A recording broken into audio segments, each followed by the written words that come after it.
Itu yang lapor-lapor ini, yang lapor-lapor ini aneh gitu. Karena itu adalah tidak ada kaitan hukumnya, tidak ada saudara, hubungan darah dia dengan Joko Widodo. Ya gitu. Jadi aneh kalau mereka kemudian merasa ikut menjadi yang harus melaporkan, gitu, terhina-hinanya, serendah-rendahnya itu nggak ada.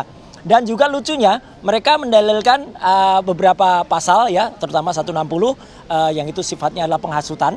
Dan mungkin mereka tidak mengerti atau lupa, jadi harus belajar dulu bahwa pasal penghasutan itu 160 itu sudah ada putusan MK yang buat itu adalah menjadi delik material, bukan lagi delik formil.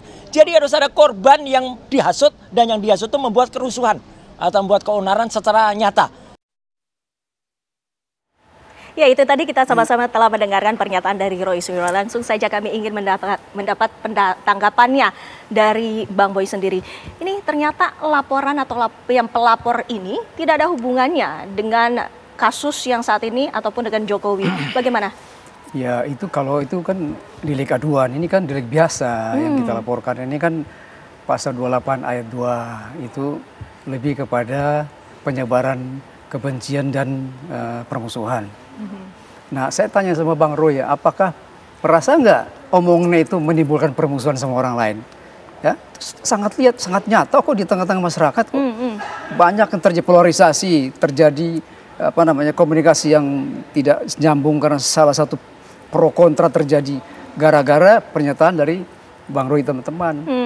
Jadi menurut saya ini sangat relevan karena kita sebagai warga negara, apalagi sebagai penegak hukum, kita wajib hukumnya untuk melaporkan kalau ada dugaan tindak pidana. Jadi ini jelas sekali nih, Pak. Jadi sangat relevan, Pak. Iya. Pak Juju, polarisasi yang terjadi ini menurut Bapak sendiri, apakah memang satu-satu penyebabnya adalah dari pernyataan Roy Suryo? Ataukah memang polarisasi itu sudah ada sebelumnya? Ya, kalau pernyataan dari seorang kebetulan ahli ya, beliau kita anggap ahli dan termasuk Parismon Sianipar begitu, ahlinya itu biasanya mengungkapkan sesuatu pendapat beliau atau katakanlah penelitian beliau terhadap materi tentang ijazah Jokowi itu, walaupun sampai saat ini mereka itu tim ahli kita itu belum pernah melihat ijazah aslinya seperti apa. Tapi berdasarkan keahlian mereka masing-masing, mereka punya hak dong ya, mengadakan penelitian, mengadakan pengujian tentang keaslian ijazah itu berdasarkan ilmu pengetahuannya. Dan itu tidak ada yang melarang sebetulnya. Tidak ada, saya pikir tidak bolehlah ada pihak-pihak merasa, wah kenapa pendapat sendiri, menurut mereka memang itu mau-maunya mereka saja, memang mereka benci sama Jokowi atau kalau misalnya Pak Jokowi memang berniat baik, ada goodwill, menunjukkan ijazah aslinya, beres lah. Jadi semenjak 3 tahun lalu, Mbak, itu nggak pernah ditunjukkan ijazah itu. Ya tentu akan terus terjadi yang tadi katanya keributan itu di masyarakat kan gitu. Nah, seperti itu, Mbak. Pak Boy, tapi sampai dengan saat ini tetap berkeyakinan bahwa memang ada unsur pidana yang mengancam Roy Suryo dan kawan-kawan. Sudah jelas itu pasti, karena ini jangan lupa penyelidik itu dia punya keterangan bukti-bukti sudah lengkap semuanya. 50 orang saksi dihadirkan, itu nggak main-main itu, artinya dia serius dengan kasus ini. Dan jangan lupa, Mbak, ini kasus pasal 28.2 Undang-Undang ITE itu sudah ada korbannya, yaitu jurisprudensi Bambang Tri. Makanya kita yakin dengan jurisprudensi ini pasti berjalan. Karena jelas itu kok, permusuhannya jelas itu kok. Di mana-mana terjadi polarisasi di mana-mana, walaupun dibantah oleh Bang Roy teman-teman, itu terserah. Lihat teknik dari penyidik bagaimana dia memainkan barang ini. Dan kita punya keyakinan bahwa pasti naik sidik ini. Tapi kan sesungguhnya tidak perlu ada polarisasi jika terbukti ini asli. Dan kita ketahui Pak Juju bahwa Bareskrim Polri sebenarnya telah menghentikan agenda selanjutnya adalah gelar perkara khusus. Apa bukti baru yang telah dimiliki oleh TPUA?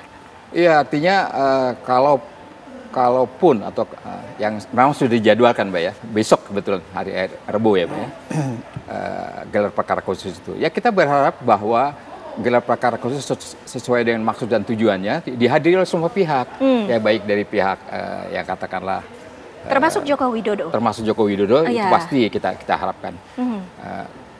Termasuk dari kami, ya Mbak ya. Sekarang Kapolri Bapak Listio Sigit sudah katakanlah membuka pintu agar silakan hadir, dihadiri oleh para pendampingnya yaitu tim ahlinya silakan ya. Kemudian tim akademisinya silakan dari tim kami Mbak ya, seperti itu. Jadi kita akan buka, kita akan sampaikan semua bukti-bukti fakta-fakta sesuai dengan yang kita miliki semua, kekuatan kita. Iya, kita sangat berharap tadi pertanyaan Mbak ya, Joko Widodo sebagai pihak yang ya tanda kutip subjeknya gitu ya, tentang ijazah itu karena beliau yang memiliki, beliau bisa hadir dan tunjukkan saja bahwa ini kami bawa nih ijazah asli saya seperti ini. Masih ada ketidakpuasan itu ya? Iya, jadi seperti itu maka saya rasa akan clear Mbak. Ya, Pak Boy mungkin bisa menanggapi dengan adanya gelar perkara khusus yang akan dilaksanakan pada esok di Barreskrim Mabes Polri, apa saja tanggapannya? Ya, kalau itu kan SOP dari penyidik Barreskrim, ya kita hormati. Tapi jangan lupa bahwa yang hari itu pelapor dan terlapor itu biasanya dalam proses gelar perkara. Tapi sebelum itu saya mau tanyakan dulu nih, ini Bang Roy ini meneliti ijazahnya itu Pak Jokowi yang terbitan UGM 2005 atau yang terbitan Pramuka 2012? Iya. Ini kita pertanyakan. Ya, jadi berarti dua ijazah yang ada yang katanya diterbitkan oleh oleh UGM dan katanya tadi disebutkan terbitkan oleh Pramuka di Jalan Pramuka maksud saya. Ya. Seperti itu ya silakan digelar saja, disampaikan saja seperti itu. Kita pertanyakan Bang Roy teliti yang mana nih? Yang mana yang asli, yang mana yang palsu? Yang mana yang terbitan 2002 UGM dan mana yang terbitan Pramuka? Ini nggak jelas ini. Hal-hal yang secara teknis saja, secara teknis bahwa apapun yang akan disampaikan nanti sebagai fakta-fakta dan bukti-bukti dalam gelar perkara khusus itu, nah kita lihat nanti ya bahwa ada yang versi Jalan Pramuka, ada yang versinya UGM karena pihak UGM sendiri sampai saat ini hanya mengatakan bahwa ini asli, tapi aslinya seperti apa tidak pernah ditunjukkan. Roy Suryo dan Rismon Sianipar dan Ibu Dr. Tifa sudah langsung datang ke sana dan sampai sekarang dijanjikan nanti akan kami sampaikan data-data dan file-file tentang ijazah ini, ijazah Jokowi itu. Sampai detik ini Mbak udah 3 minggu lebih belum kita terima juga itu. Jadi bohong juga itu pihak UGM, pihak rektorat sampai sekarang. Ya, UGM artinya juga akan dihadirkan? Bukan, artinya ya itu memang ya pihak kepolisian yang berhak untuk menghadirkan atau tidak, bukan kami. Tapi tidak ada desakan? Oh ya, kami berharap secara keras gitu bahwa pihak UGM bisa hadir. Ya. Kan itu tidak ada kewajiban UGM hadir. Iya. Dia kan sudah bicara jelas, secara otentik dia menjelaskan bahwa itu asli. Iya. Itu otentik loh. Pernyataan itu sudah. Itu otentik itu. Itu pernyataan otentik dari UGM, bukan identik, itu otentik gitu. Jadi kita harus terima yang menerbitkan ijazah itu UGM, dia sendiri mengatakan ini otentik berarti asli. Seharusnya sudah clear. Cuma kawan-kawan ini kan nggak tahu ada unsur apa di belakang semua ini. Silakan aja, artinya beberapa lembaga negara seperti DPR, ya kita sangat berbesar hati ya, sangat senang sekali kalau mereka juga bisa hadir. Ya, Komisi Informasi Publik misalnya. Mau hadir silakan kan begitu Mbak. Nah, itu akan lebih terbuka, akan lebih transparan kepada masyarakat. Jadi tidak ada relevannya, tidak relevan DPR harus hadir di situ, tidak relevan. Tapi permasalahannya gelar perkara khusus ini akan dilaksanakan secara tertutup ataupun terbuka kepada publik. Ya kami berharap tadi yang Mbak tanyakan terbuka dan transparan kepada publik. Bahwa seperti apa bentuknya kami juga belum tahu ya.